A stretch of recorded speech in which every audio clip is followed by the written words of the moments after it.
set, go. Three guys, one mic, a lot of heavy.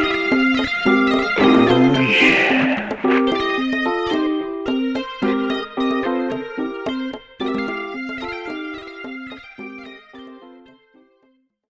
Hello, folks. You are listening to This is Heavy Set Go. We coordinated that well.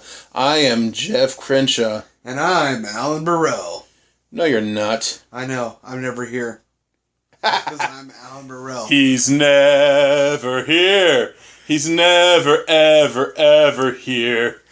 He's never, ever, ever, ever here. Never, ever, ever, ever.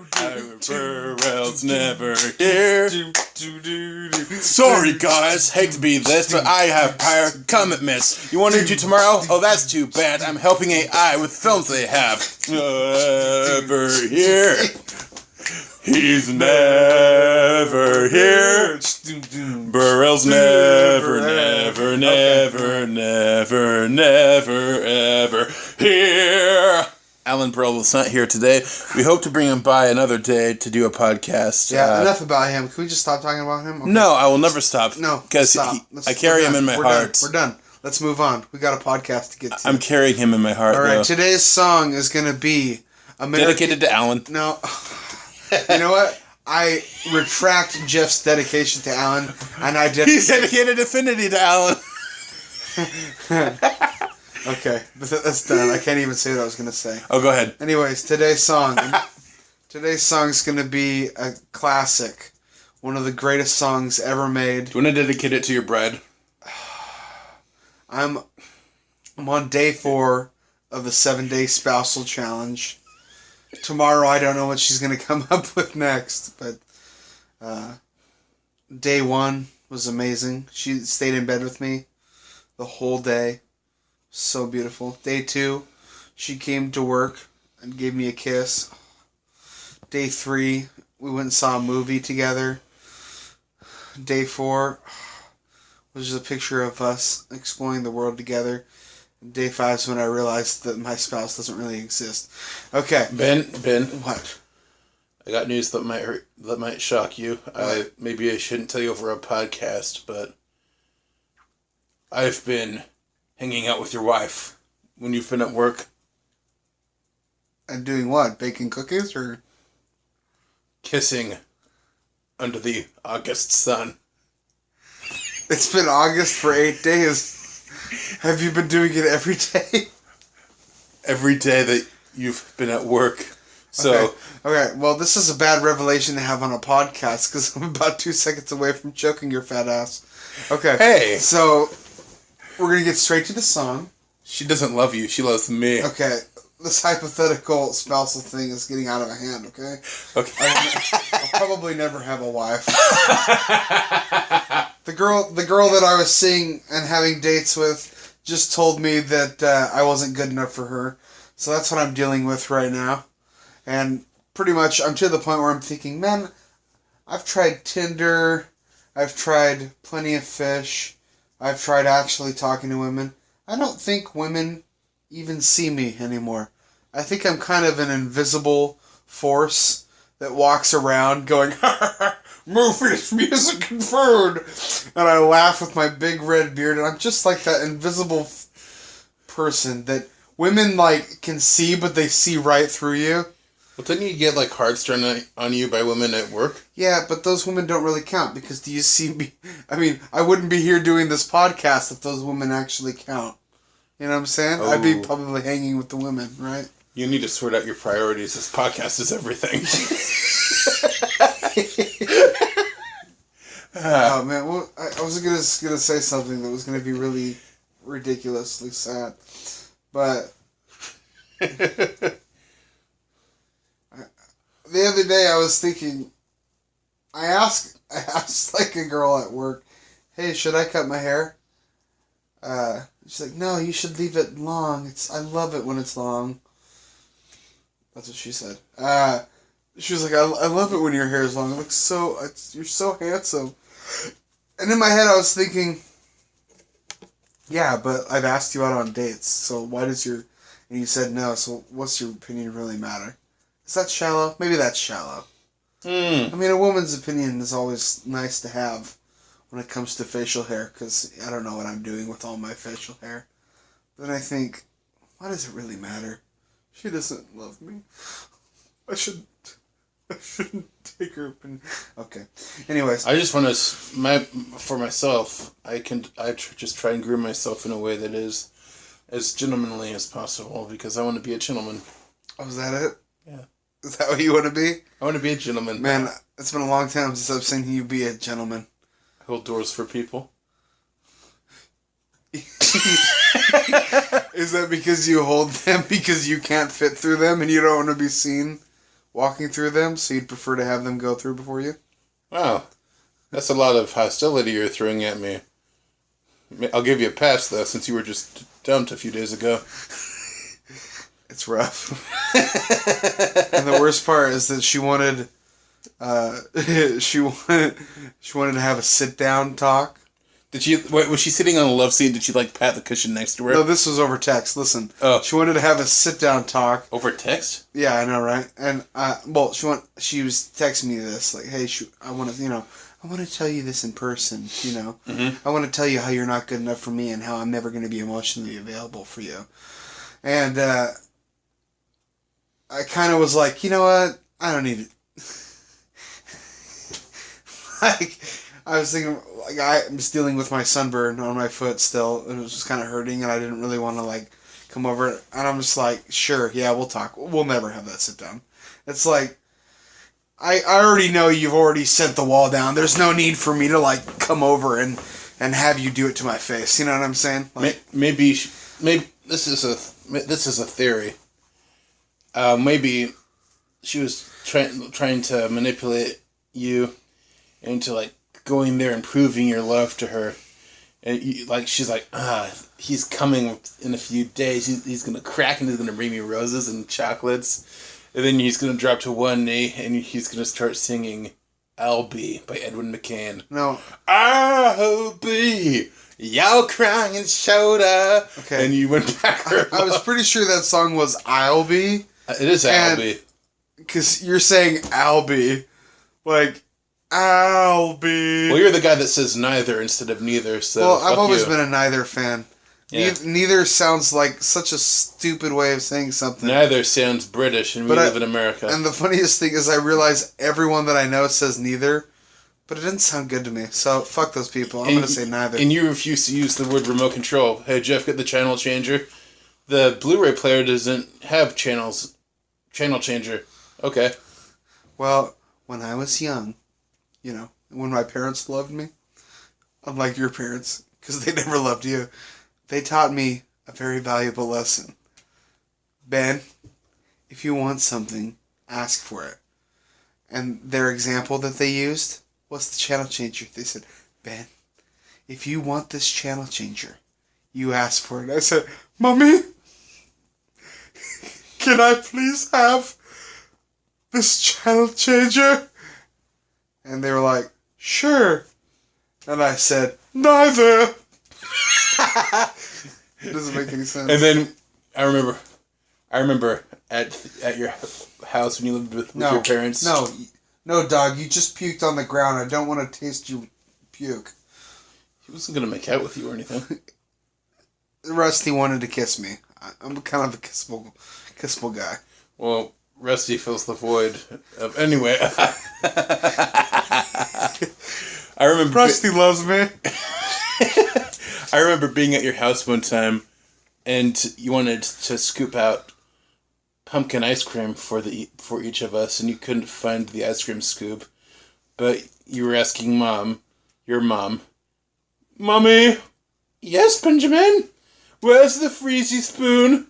And I was like, what's the freezy spoon? Well, that's what I call it in my family. It's the freezy spoon. Freezy spoon?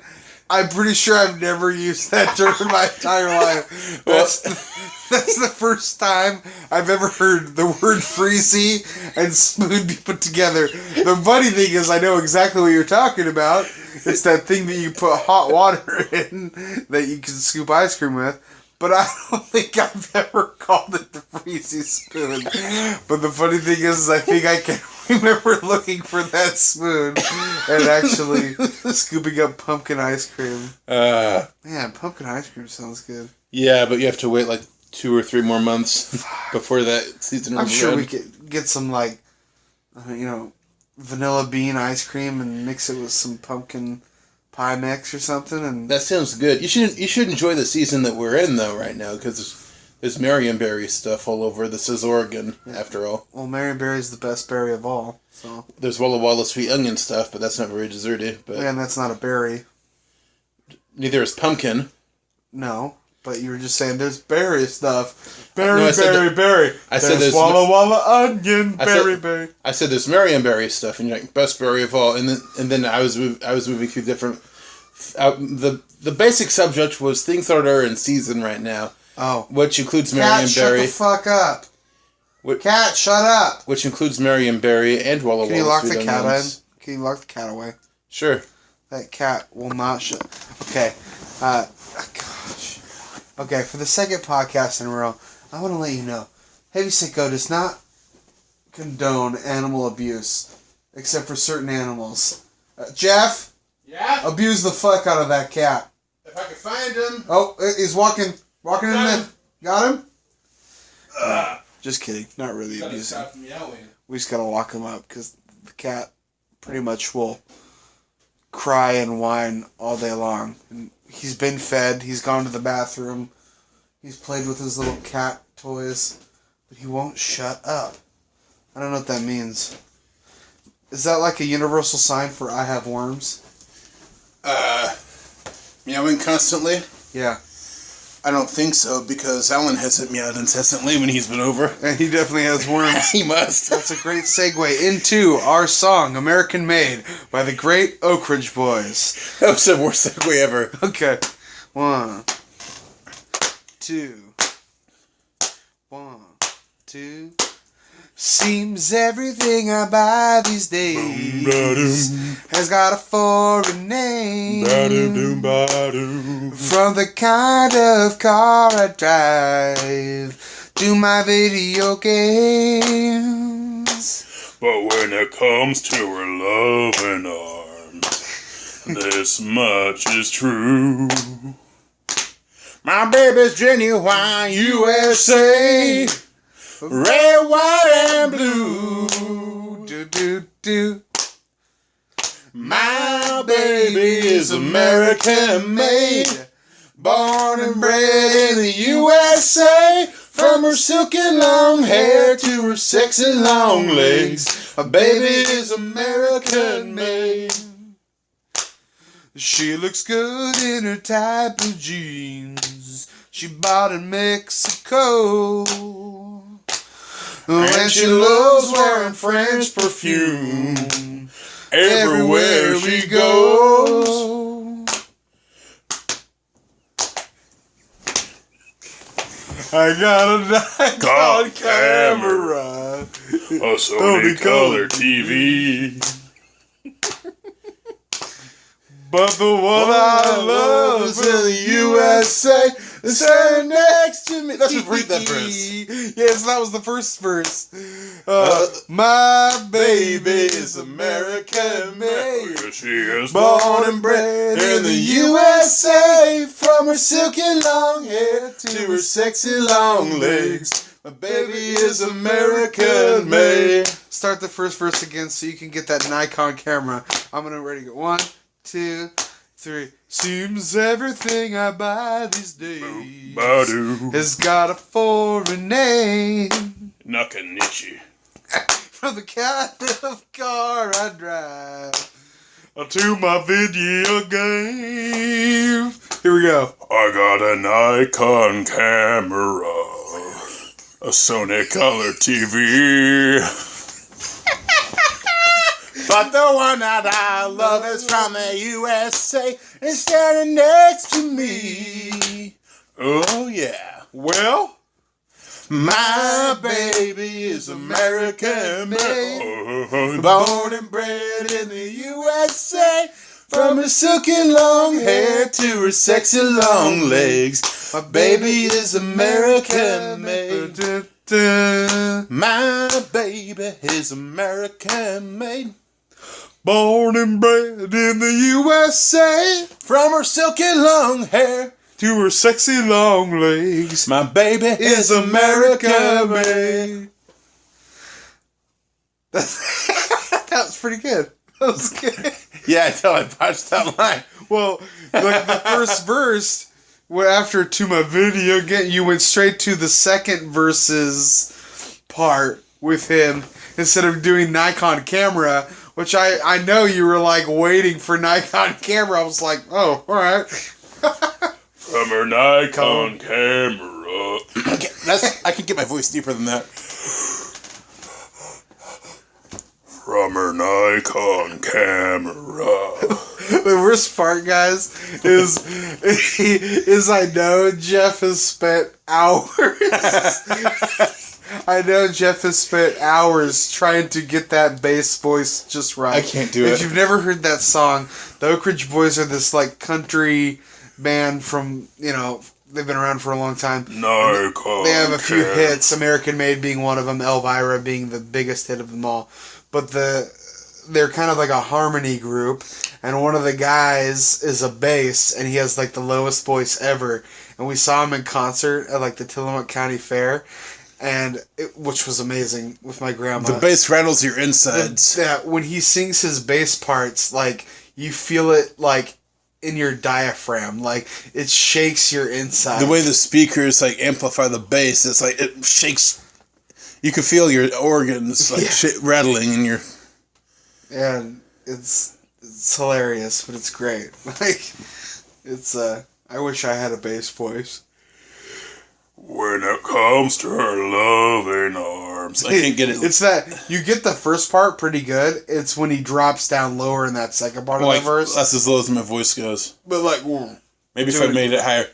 When it comes to her loving arms, this much is true. That sounds pretty good. You should any song that you sing from now on, you should just bring to that low of a low of a register. Let's try it. Can you do this? 2 hands. No. You load 16 tons, what do you get? Another year older and deeper in debt. St. Peter, don't you call me 'cause I can't go. I owe my soul to the company store.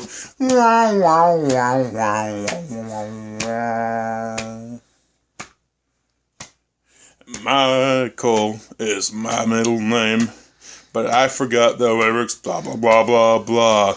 Whiskey and blood and skin and bones. If the right won't hit you, then the left one will. 16 tons, what do you get? Another year older and deeper in debt. St. Peter, don't you call me 'cause I can't go. I owe my soul. Shut up. To the company store. That's pretty pathetic. For a second, I thought you were going the way of the Grinch song. You're a mean one. Oh. Mr. Let me try it. Really? Let me try it. Do you know the lyrics? I can try. He just won't. So I've got to be the drummer again? Be my little drummer boy. Come, they told me. Pa-rum-pa-pum-pum. A newborn king to be. Pa-rum-pa-pum-pum. I'll play my best for him. Okay. I don't want to indulge in that joke any longer. Okay, but no. Drum. How does the Grinch song go? Just get the tempo. Yeah, but I want to know how it goes so I can find the tempo. This is it. But you said that last time and it wasn't the tempo. This is the tempo. You're a mean one, Mr. Grinch. You really are a heel. Your brain is full of cactuses. Your breath is like something, Mr. Grinch. You're a rotten Mr. Grinch. You really are a heel. Your brain is full of cactus plants. Your heart is... How many cactus plants? How many cactus... Your heart is like an eel, Mr. Grinch. Given the choice between the two of you, I take the sea crocodile. That song's the most ridiculous song ever. I didn't remember the lyrics, as you might have guessed. as I might have guessed, yeah. But I kind of got the tone right. Yeah, I could sing it that depth. I could say you I kind of almost got the tone right. Man, sorry, had to yawn there a little bit. You are rotten, beneath man. We should. What's that one song that has been up there? It's that really stupid song, and it's like really. It just was released. Oh yeah, an American with a Remington. I don't know the lyrics. No, I don't want to sing it, but I just want to go over that song because it's hilarious. An American with a Remington. We can look up the lyrics here. You're not the first that's ever tried to kill me. Wait, how many fucking times has that guy tried to be killed? Damn. I think maybe he's trying to say, like, he is America. Like, America. Or maybe he was in,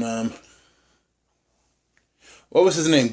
His name's Gatlin. Yeah, Gatlin. It's the Gatlin brothers. The Gatlin brothers. My mom had like a Gatlin brothers album or something. Yeah, they sound like their name, the Gatlin Brothers. It sounds like a gun store, the Gatlin Brothers gun store. The best part is I don't even think their lyrics are. Oh, maybe they're here. All right, so. Check this out. You worthless, gutless cowards. You say I must convert or die. Well, you're gonna have to kill me. At least you're gonna have to try. Does Lexington and Concord mean anything to you? How about Bunker Hill, San Juan Hill, and the island of Palau? You're not the first who's ever tried to kill me. What makes you think I would turn and run? You underestimate that these United States and the righteous-minded people standing up as one. Now we exist to fan the flame of freedom. We fought and bled and died, we overcome. I want to live in peace, but you want to come after my family. You'll be staring down the barrel of my gun. An American with a Remington. My daddy's Remington helped me put food on my table. When he came home from Vietnam, disabled. They rhyme table and disabled. And like him, I answered the call. I was willing to give my all in the mountains of Afghanistan. I have to say it that way. Why? Brett Sampson, Jilted Warrior, available on YouTube. You're Please not the don't look. first who's ever tried to kill me. What makes you think I would turn and run? You underestimate that these United States and the righteous-minded people are standing up as one. Now we exist to fan the flame of freedom. We fought and bled and died. We overcame. I want to live in peace, but you come after my family. You'll be staring down the barrel of my gun. An American with a Remington. Okay, so I'm surprised that the word raghead isn't used in that. yeah, I know. So like Raghead, son of a bitch. like okay. So I get this. I get the sense of it. we are Americans. I'm an American, you know. I'm an American. You're an American. I would defend my family if anyone were to try and hurt them. Who wouldn't defend their family? But this song is so, like, it's like, okay, like, I get it. Like, you want to stand up for your family, you stand up for your freedoms. But this song is just, like, almost to, like, so ridiculous to the point that it's practically masturbatory. Like, like... Have you ever heard of Sergeant Barry Sadler? Oh, yeah. Can he give you a drum beat? I guess this podcast should be Ben and Jeff, and Ben doing drum beat, and Jeff just singing every fucking song. You just quoted lyrics. What? American with the Remington. That was spoken word, Jeff. I think I'm going to have you drum your own beat. You got a good one going. No, I can't double do. I'm going to sit this one out. All right, let me try. I'm going to lose the beat because I can't sing. And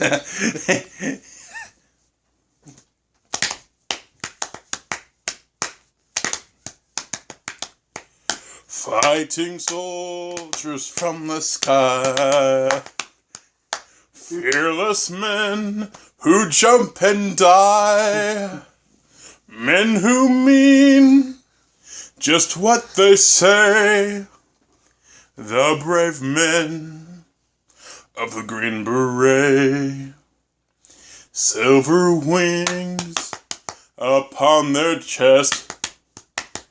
These are men, America's best. Oh. Men who mean just what they say, the brave men of the Green Beret. Back at home, a young wife waits. A Green Beret has met his fate. He has died for those oppressed, leaving her this last request. Put silver wings on my son's chest. These make him one of America's best. Calm down your drumming, please. Hey, don't interrupt this song of patriotism. You're insulting the memories of our fallen troops. Hey, I gotta. I'm an American. No, you're being an American douchebag. Now, please, I have to restart this first because... Back at home, a young wife waits. Her Green Beret has met his fate. Why? What? Why are you disparaging the memory of the Green Beret? What are you talking about? You made that awful noise. Well, I didn't mean to. You did it with your mouth. I did? Yeah. Oh. He has died. Okay. Well, this is gonna sound like I'm unpatriotic. You're disrespecting the troops. Is that it? Is that it? Yes. Okay, listen. If you disrespect my version of the song, that means you're disrespecting the troops. Yeah, of course. Okay, let's get into that discussion. No, wait. Okay. I need to finish the song. Finish your fucking song, Then you we can over drummer and not- under singer. I asked you. That's why I asked you to drum, but you refused to. Go ahead. Continue. Back at home, a young wife waits. Stop.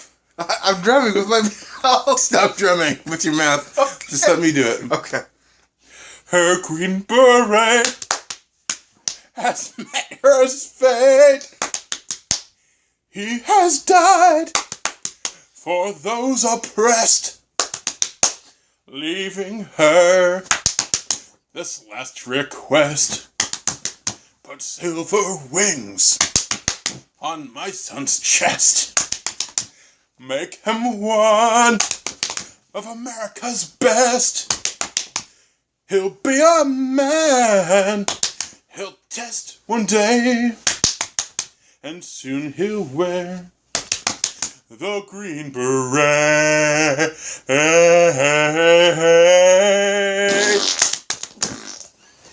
Stop insulting my Stop troops. hitting me. That hurt. Jeez.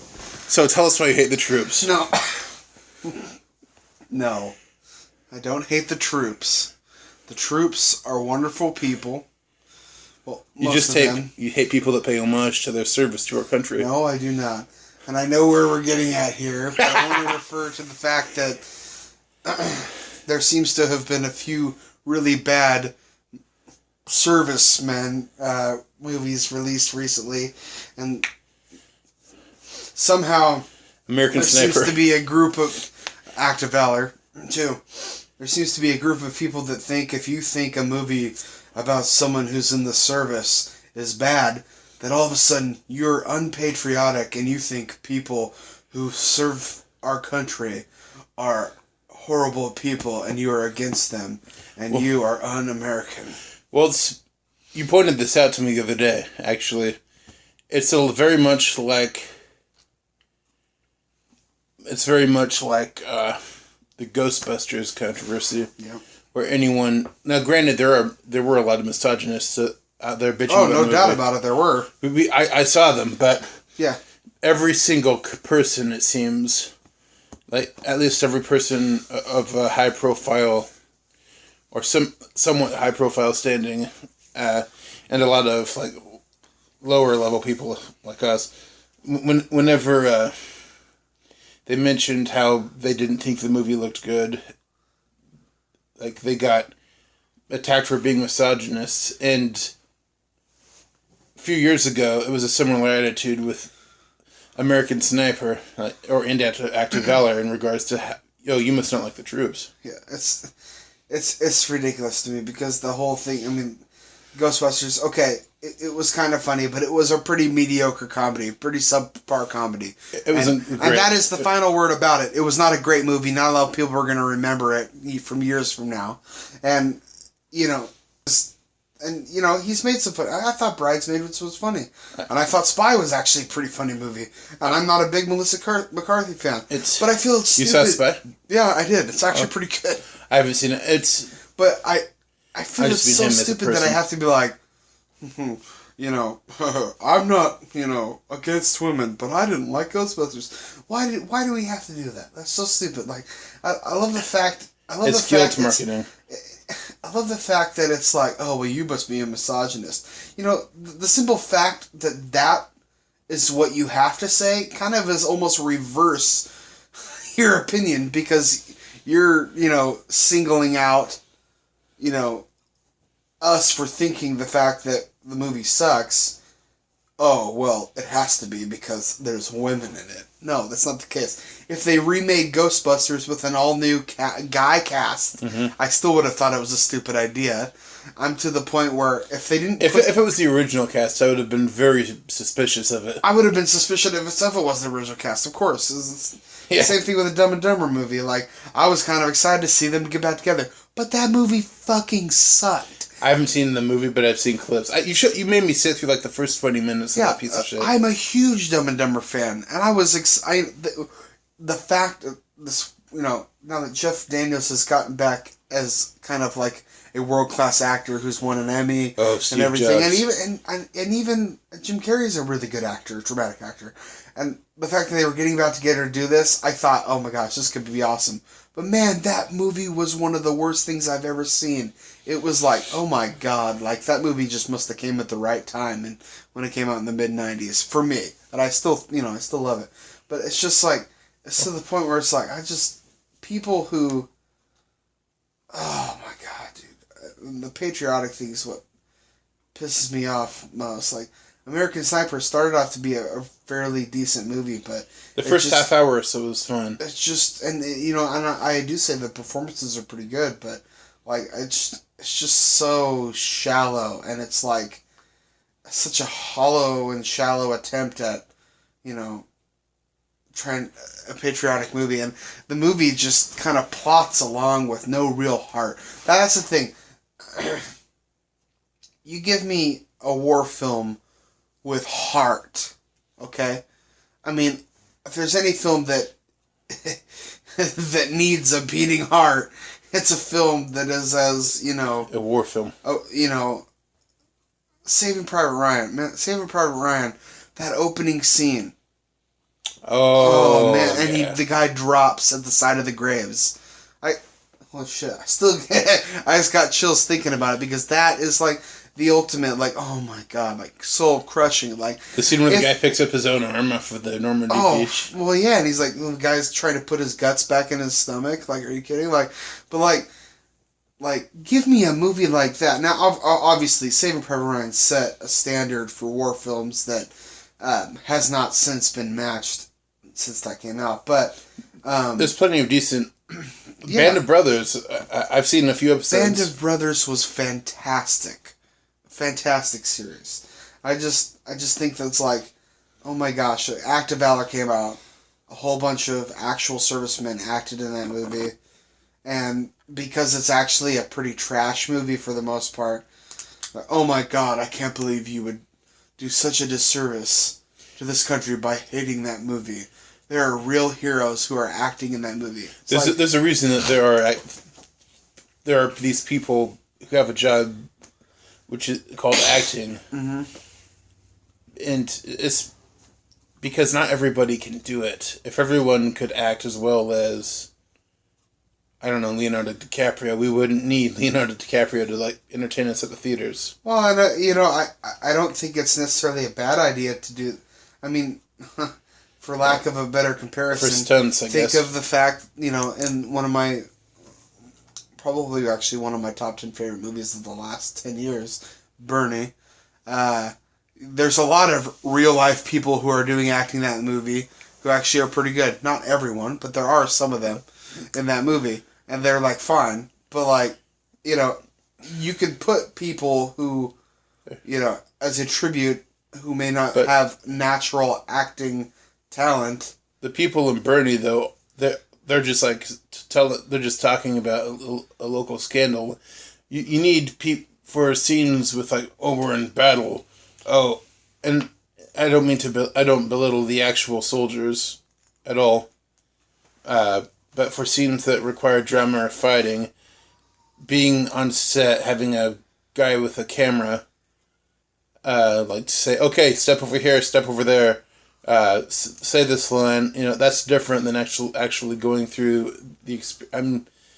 Well, granted, I've never done it myself, but I'm 99% sure, like, going take by take, doing 3-second clips of the film at a time, is different than going for, like, a long actual battle or being out on the battlefield.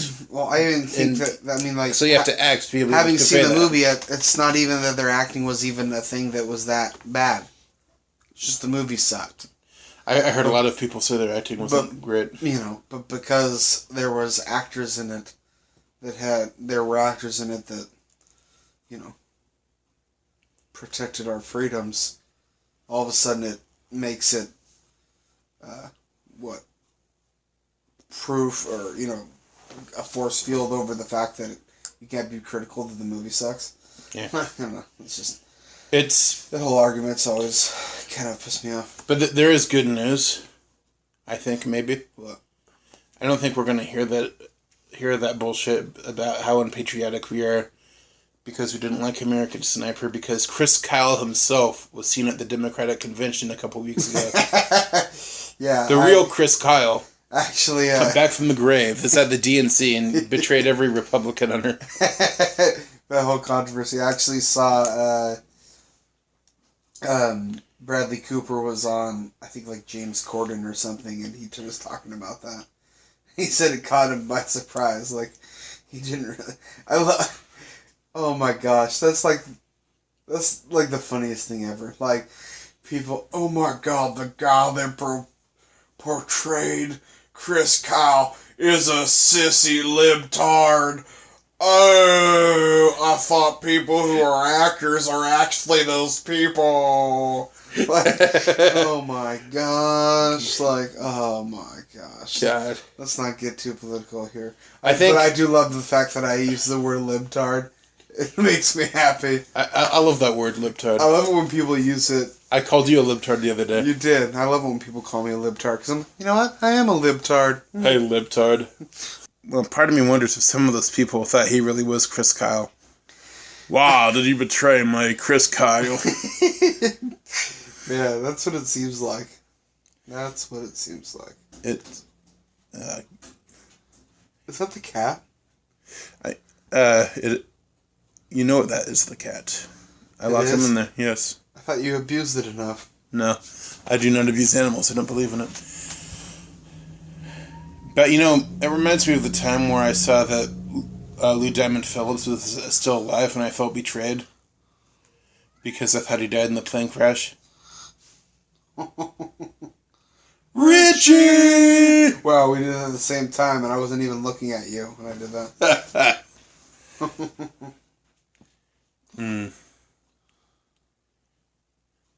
So what's new? Well, I got a bug bite on my arm. Well, you always have a bug bite on your arm. Do I? It seems like every day I see it, oh, Jeff, another bug got me today. Really? Yeah. I think it's probably been 6 months since my last bug bite, but Really? I appreciate the over-exaggeration. The damn bugs. The bug bites. He can't see without his glasses. Oh, Alan, you bastard. We miss you, Alan. I don't. He's probably not even listening to these. Alan's probably sitting in his room right now, looking up at the ceiling, thinking about some new idea that he can't wait to show the world, and then when he tells the world, he's going to decide to renege on it 2 days later and never... Alan's probably sitting thinking, man, I am so available, but I'm not going to be available to my friends Jeff and Ben. Well, we're going down the path I don't really want to go. Tomorrow, he's probably off the next 4 days, just sitting in his house with his baseball cap backwards with a few IPAs, and he's probably just laying down, going.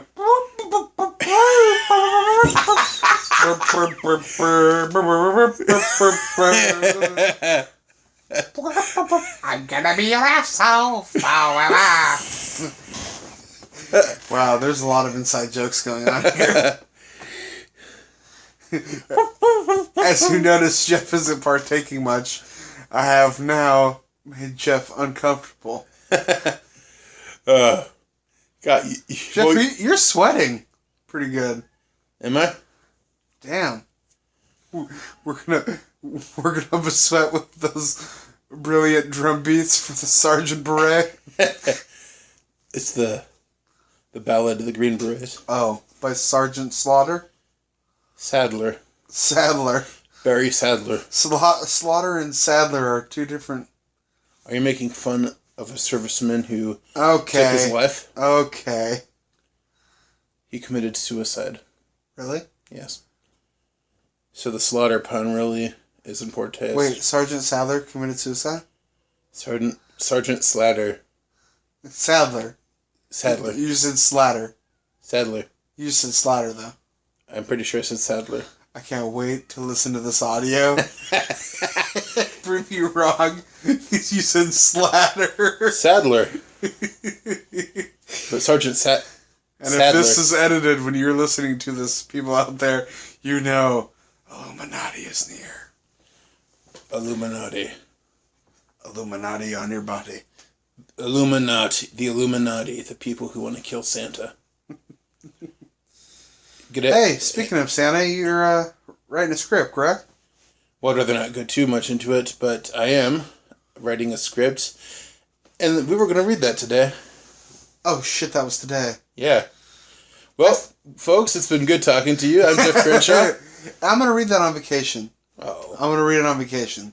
Pinky promise? Yeah, pinky promise, because I'm also taking my iPad up there. I'm going to make some music, read a little script when I'm done hanging late nights. Sweet. I'm going on vacation to the San Juan Islands. I was assuming they were in, Jamaica or something. Yeah, they sound like they are, but no, they're off the coast of Anacortes, north of Seattle. But they're really beautiful, kind of remote, and lots of wildlife, and it's going to be fun. The whole family's going. Apparently my grandma's really nervous. Why? I don't know. I think she just gets nervous. I think there's bears in the woods. My cousin said it was probably because we're taking a ferry over. Oh God, there's water. I don't know. I mean, Oh hell no! my grandma, God love her. She's amazing. She's a sweetheart, but man, there's not one thing she won't complain about. Let me tell you right now. There's always something. You know, I was watching TV the other day, and he was wearing a blue coat, and I just didn't like it. You know, the other day, we went to this pizza restaurant, and the pizza, it was a little overdone, but we ate it anyways, and we're never going back. My grandma. Didn't she go back like a few days after the conversation? Grandma, all you had to do was just go back and say, hey, I'm sorry, but, you know, the pizza's a little overdone. You know, could we get another one? I mean, it's that simple. There's a pizza place that my mom and Grandma Kathy love, which I'm kind of less than thrilled about, but I go with them because it's kind of a family tradition, and it's like, this much or whatever. I feel that they always overcook their pizzas. You know, it's kind of a funny thing. Always. Like, if it's like really charred on the bottom, no, I'm not a fan of that. I don't mind a little, you know, if there's a little bit or something, I don't mind that. Like, some pizzas you do, they just have like a little bit of a darker sheen on the bottom. But I don't like the taste of burn. I like being able to bite through easily. Yeah. And if it's too solid to bite through easily. Yeah. I'm like, screw it, I'm eating the toppings off. But I'll be honest, I don't mind an overcooked pizza on top. Now, once again, not saying burnt, but a little bit more done. I kind of like it. It's a little bit more chewy. How do you cook up more on top without like making the bottom like cement? Well, I think there's a balance to it, I guess. It would be that you wouldn't cook it in an oven that heats from the bottom. You would be cooking at one that heats from the top. Sometimes you can switch the oven burner from the top to bottom. I like it a little bit because it's a little more crispy, a little more chewy. But damn, we're talking about food, and pizza sounds really good right now. I remember, it does, doesn't it? Yeah. I remember when worked at Domino's. It was the oven we had was this big stainless steel dual level conveyor belt oven, and it moved at like 2 miles an hour. Yeah. But still sometimes felt like you ever seen that old I Love Lucy clip where like Lucille Ball and Vivian Vance are standing at the chocolate conveyor belt, and their job is to wrap up chocolates before get chocolate wrapped up, and the supervisor comes out. So how's it going? And they're like, oh, it's going fine. And they're, all right, more speed. And the conveyor belt goes really fast, and the chocolates, it's like a 3-foot conveyor belt, but the chocolates like are in danger of flying off, and if they miss one, they're fired. So they're like, start grabbing them and shoving them down their shirts and into their sleeves to get them all in time. Sometimes it felt like that on a really busy day, even though they never went really fast, but it was, and I didn't usually get stuff out of the oven. I was usually up front helping customers, but I remember a certain amount of anxiety, like, oh God, someone get that before it falls on the floor. Yeah. I think once or twice stuff did fall on the floor that I remember. Damn. But well, it sounds like it was kind of almost an assembly line for pizza, right? kind of. There was the make line, and there was the is basically.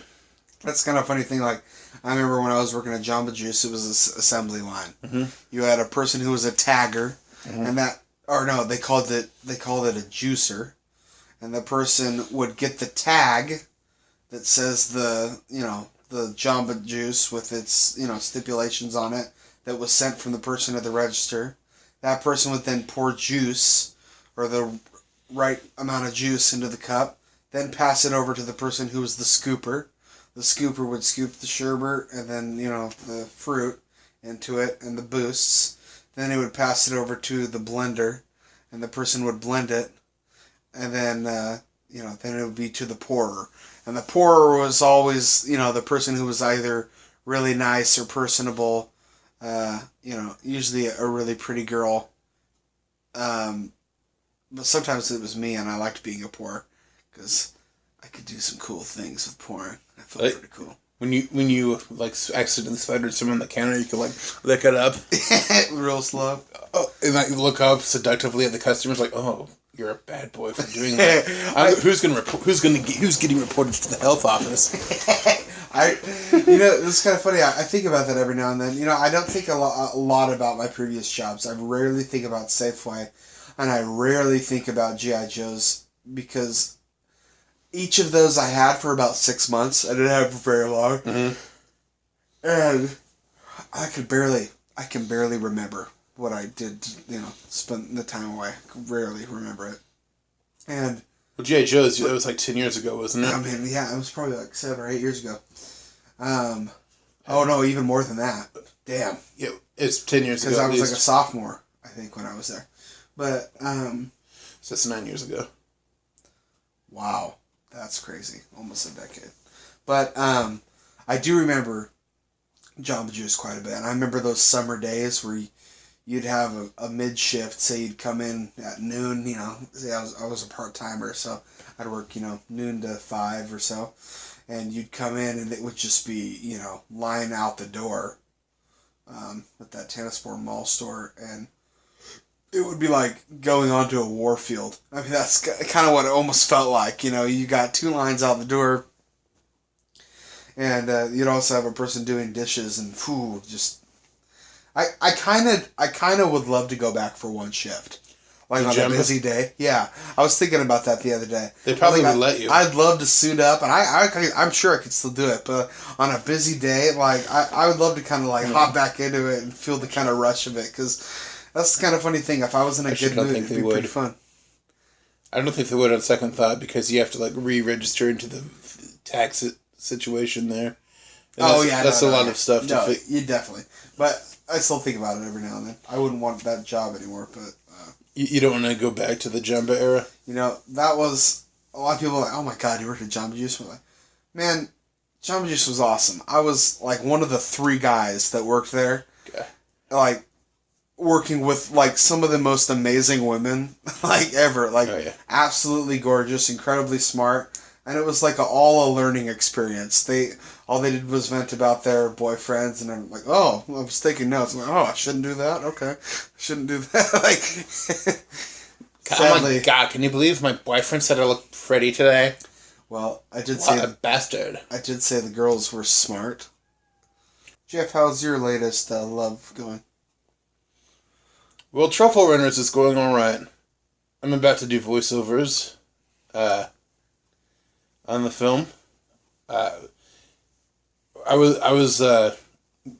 We meant to, we were going to go, I was going to ask Calvin and Pierce if they would come later this month for Pierce to like help me figure out the sound, how to set up the sound microphone, and for Calvin to record his ADR, because nothing of Calvin's fault, but I was very unsatisfied with the dialogue I had him say. So I wanted to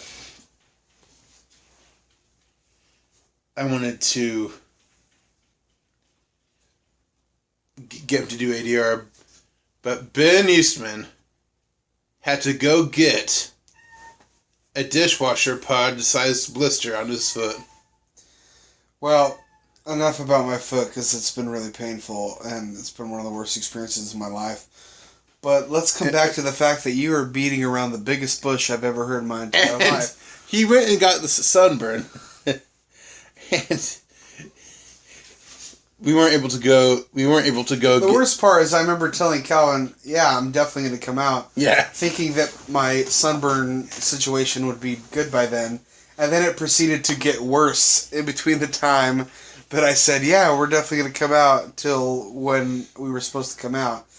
And it came to the point where I hadn't had time to see the doctor, so I chose rest over film, which, I tried to make the right decision, although it was hard seeing the pictures of them on set, thinking, man, I wanted to be there. That would be fun. You get yourself nice iced tea, and you didn't even offer me any. Well, this is old. You don't want old tea.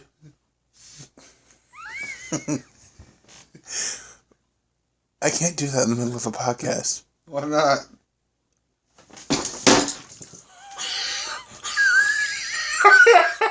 You son of a bitch! You son of a bitch!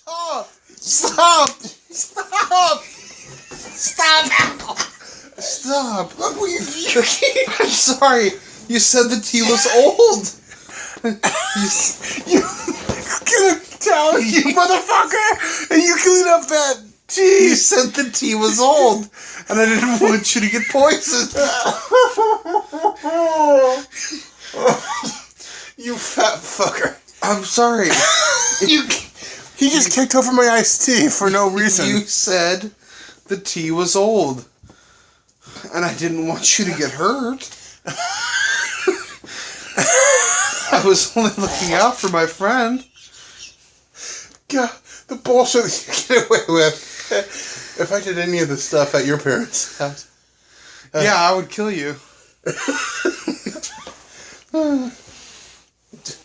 Benjamin, make sure nothing happens to my sparkly horses. Oh, why you gotta bring up that? Fuck you. Fuck you. You just can't see. Yeah, but you gotta bring over my mom's cross to bear. I think we're done. This is going out of hand. Yeah, I think we can wrap this one up safely. Thank you for listening. I'm Jeff Brinshaw. And I'm Alan Burrell. No, you're not. Nope, because I'm actually here, and I actually dig friendship. What's and your name? Podcasting. I'm Ben Eastman. And you're listening to Heavy Set Go. Oh, bop, bop, bop. This is Heavy Set